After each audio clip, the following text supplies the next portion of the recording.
After the first conquests of the highest summits in the Himalayas, some Himalayas have chosen to climb without the help of oxygen, fixed ropes, or Sherpas. Most of those men are English, men in search of a new and more total commitment. For the last 20 years, Doug Scott and his friends have enjoyed attempting more technical climbs. Scott is among the first few men to have conquered Mount Everest by its most difficult slope.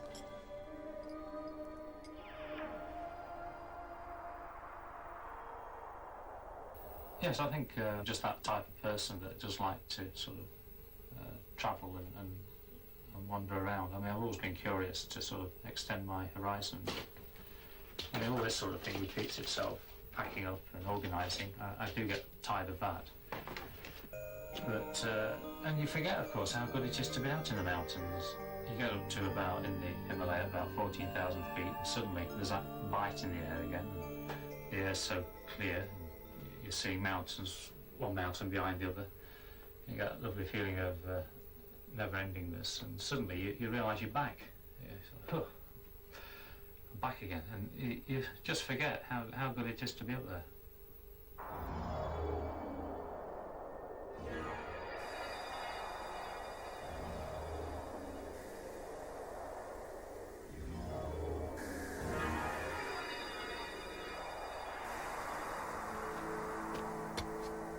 I've always found it strange when those climbers who are in the race for the 8,000 metre summits will go routes that are largely prepared by other climbers. Obviously the prime thing is the summit, not how you get there.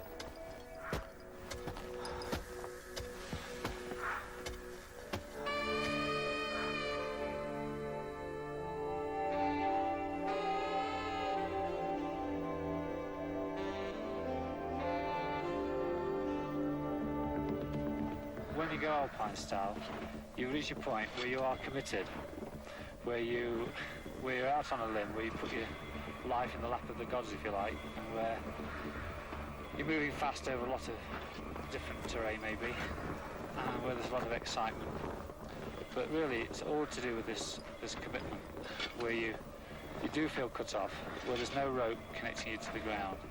You've completely left the ground, and it's just you and a partner. Maybe there's 3 or 4 of you all together, moving together, self-contained unit, looking after each other, caring about each other, building up a good spirit and a good energy, and moving into that point where you get a second wind on the climb. I think it must be the same in anything you do, any sort of occupation you might pursue, but when you throw your whole body and soul into something, where you really do get committed, you do get this second wind and this sort of superhuman burst of extra energy from somewhere. I like that.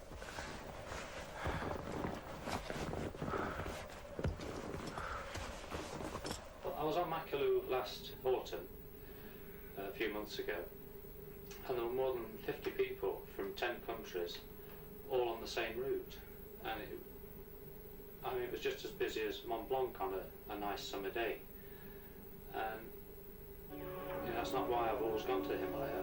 One of the great attractions of the Himalaya is to go where you can be on your own, just your little group, looking after yourselves and taking responsibility for your own lives there.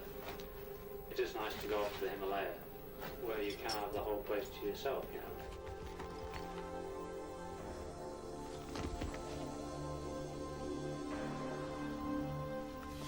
Sometimes I wake up in the morning really bright, with a certain feeling as to what I should do next. You know, it really is like a voice in my chest sometimes telling me now's the time to go for it. And that's exactly what happened on Kanchenjunga. And that was the third ascent of the mountain. At that time, it was quite a significant step, certainly for us. It was a real breakthrough through the psychological barriers, because none of the big mountains of the world had ever been climbed by a small team, without oxygen and without Sherpas.